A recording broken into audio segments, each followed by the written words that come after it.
Hey guys, this is Susie again, the lactation consultant at Natural Beginnings. I wanted to first say thank you to all you guys who responded on Facebook. I thought Natalie had a great idea to just ask you guys what you wanted to hear, and we had such a good response from that. So thank you for responding. And you had so many responses that I don't know that I can get to all of them, but I've picked a few that I can talk about today. And hopefully we'll revisit that list and answer more of those questions later on in different videos. But I've picked 3 different topics that we can quickly discuss right now. And if you have more questions about these topics, feel free to give us a call and chat with us here at the office too, okay? So there were a couple of different people who asked about alcohol and breastfeeding. And it's a pretty simple rule to follow. If you want to have a drink, usually like a glass of wine or a beer, if you have a drink with food, usually you can breastfeed uninterrupted.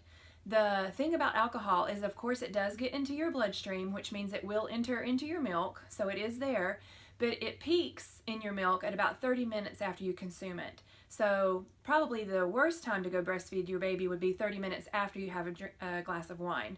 But if you can breastfeed the baby and then have a meal and a glass of wine, and then 2 to 3 hours later, when the baby's ready to nurse again, most of the enough of the alcohol is out of your system that you shouldn't have to interrupt breastfeeding.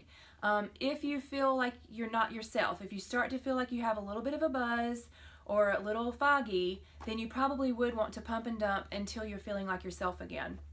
And I always tell moms, if it's your birthday or your anniversary or you go to your sister's wedding and you drink a little bit more than you had planned on, then definitely you would want to pump and dump until you feel like yourself again. So maybe even through a hangover session, you would want to pump and dump during that time. So make sure that you have enough milk put back in the freezer for whoever's keeping the baby in that kind of situation, that that the baby will have some fresh some milk that they can have while you need to be pumping and dumping.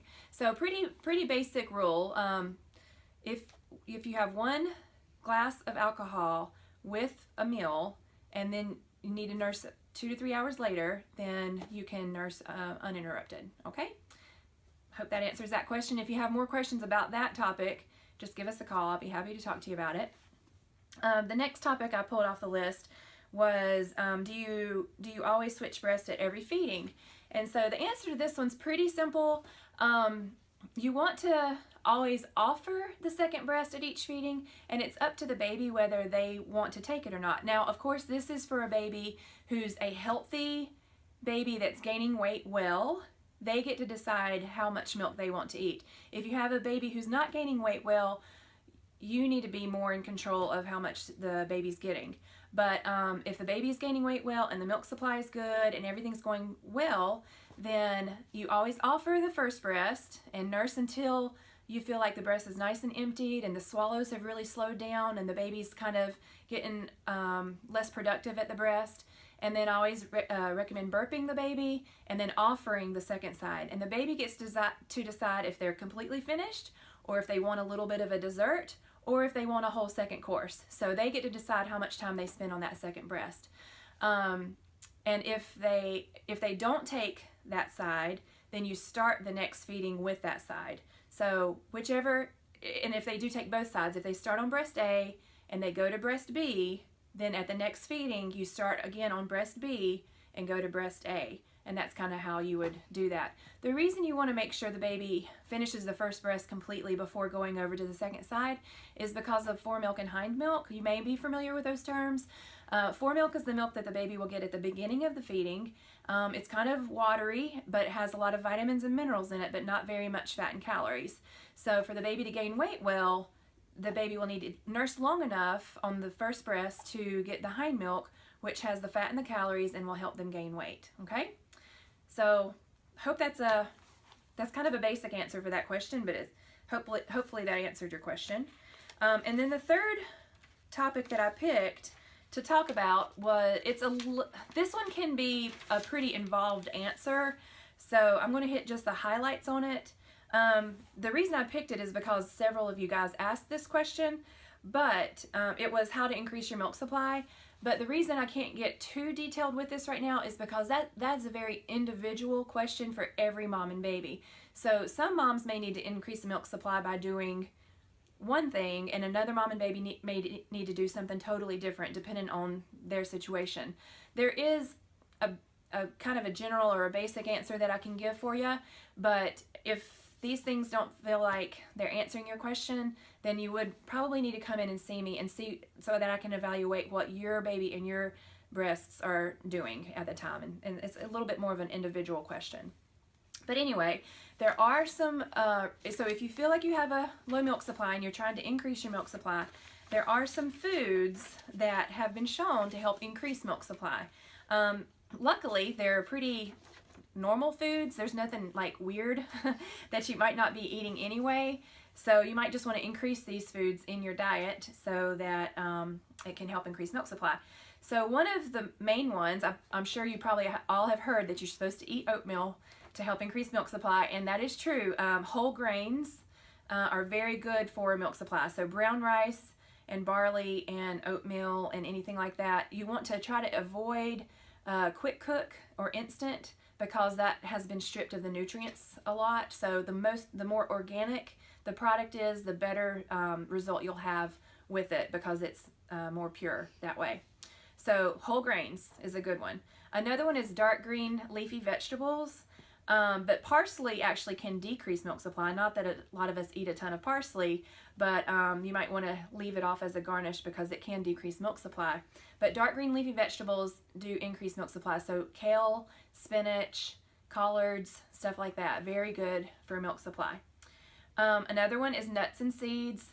Almonds tend to be the best. So, you know, if you like almonds and cashews, pecans, and then flaxseed I think is a really good one, because flaxseed can be added to a lot of different foods. You can actually add flaxseed to your oatmeal that you're already eating. You can add it to yogurt. You can add it to soups. Flaxseed's just a tiny little granule, and maybe like a tablespoon of it a couple of times a day in different foods that you're already eating anyway. It doesn't have much of a taste or a flavor. It's more just of a texture thing, but flaxseed's really good for milk supply too. And then a new food that I have not been that familiar with in the past. It's called malunggay, and if you're looking it up, it's spelled Malungay. It's pronounced malunggay, and it is an ethnic food, and you can find it in like an Asian grocery store. They are doing a lot of research on malunggay right now, and what a lot of people use for fenugreek as an herbal supplement to help increase milk supply. I think pretty soon this malunggay is going to be the new herb to go to for breastfeeding. If you get it in a fresh version, it'll look like spinach, so it's a dark green leafy vegetable. But you can also find it in a dry form too, more like a spice. But it's called malunggay, and it is going to be the new big upcoming herb to take for to increase milk supply. It's what I've heard anyway. And then the next one is coconut milk. Coconuts are great for a lot of things. Coconut oil is great for everything, but drinking coconut milk has been shown to help increase milk supply. So there's a couple of foods, or a few foods that you can add into your regular diet to help increase milk supply. And then I'm sure all of y'all know that there are herbs out there to help increase milk supply as well. Fenugreek and blessed thistle tend to be the most common. I think the biggest mistake that moms make with this one is they're not taking enough of it, because if you're just following the dosage on the bottle, it probably is not recommending you take enough. So usually with fenugreek you would take 9 pills a day, so it's like 3 with breakfast, 3 with lunch, and 3 with dinner, and you would take that with another herb. They tend to work really well together, and it's called blessed thistle, and you take 2 of those with breakfast, lunch, and dinner. So you're looking at about 15 pills a day, which sounds like a lot for moms. So they do have a pretty good reputation of helping with milk supply. So if it's worth it to swallow 15 supplements a day, then you can give it a try. Another one you can take is called brewer's yeast. And a lot of, if anybody's been making lactation cookies or lactation bars, brewer's yeast is already an ingredient in those cookies. So that's a good one to include as well. And then there's another herb called goat's rue. It isn't that known for increasing milk supply, but what it actually does is it increases the milk making tissue in the breast. So it takes a little bit longer. The herbs that I talked about before, usually after taking them in 3 to 5 days, you should start to see an increase. But the goat's rue, because it's building and making more breast tissue, it takes more like 3 weeks to a month before you really get the result on that one. So the person that I would recommend take this one is if this is your second or third baby and you've had a low milk supply with baby number 1 or number 2, then you might even want to start taking this one at the end of the pregnancy to get those breasts ready. That's when they're growing and making milk tissue anyway. So some goat's rue, and it's spelled R-U-E. That would probably help increase the milk supply after the baby's born. So those are some ideas for herbal supplements to take. And then another thing to do for a low milk supply is, or to help increase your milk supply, is something called baby honeymoons. I know that I mentioned this one before, but I may not have gone into too much detail about it. So what a baby honeymoon is you really need to, if you're going to try to do one, you really need to plan for the day. Don't have anything else on your agenda, no soccer games, no grocery shopping, no running errands or anything like that. Just, it's going to be you and the baby. Get on some Netflix and get topless, and you guys get to hang out in the bed pretty much all day long. Baby gets free access to the breast whenever they want. You know, this is fun to do with a baby that can't walk yet. Once they get pretty mobile, it's hard to keep them in bed with you all day long. But the idea is that baby will come to the breast and have little snacks, and probably not do all of feeding each time they're at the breast, but they may just come over, wiggle over to you, latch on for a few minutes and back off, and then kind of do this thing throughout the whole day. But what they're doing is each time they come to the breast, even if it's just for a short time, they're increasing that hormonal fluctuation, and will increase milk supply due to that. So a baby honeymoon, lots of nursing all day long, is a great way to increase milk supply too. And then you can also do something called power pumping, where you would still nurse the baby normally throughout the day like as you would, but during a downtime or a slow time, you would try to pump for about 10 minutes, if you have that to spare, for about 10 minutes every half hour for several hours.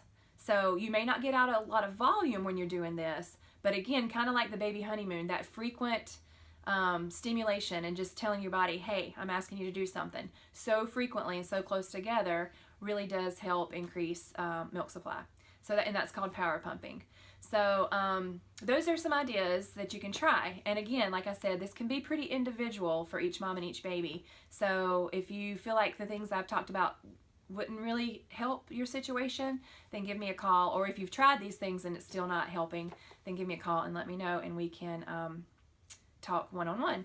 And the next video I do, a lot of people asked about tongue tie and lip tie. I'll try to address that at the next video. I wanted to do that one pretty thoroughly, so I want to do a little bit of research and background and really plan that one out for you really good. So that will be the next video, and I love that you guys responded to Natalie's question about what you wanted to hear about. So anytime you want to throw up a suggestion like that, let us know, and we'll be happy to talk to you.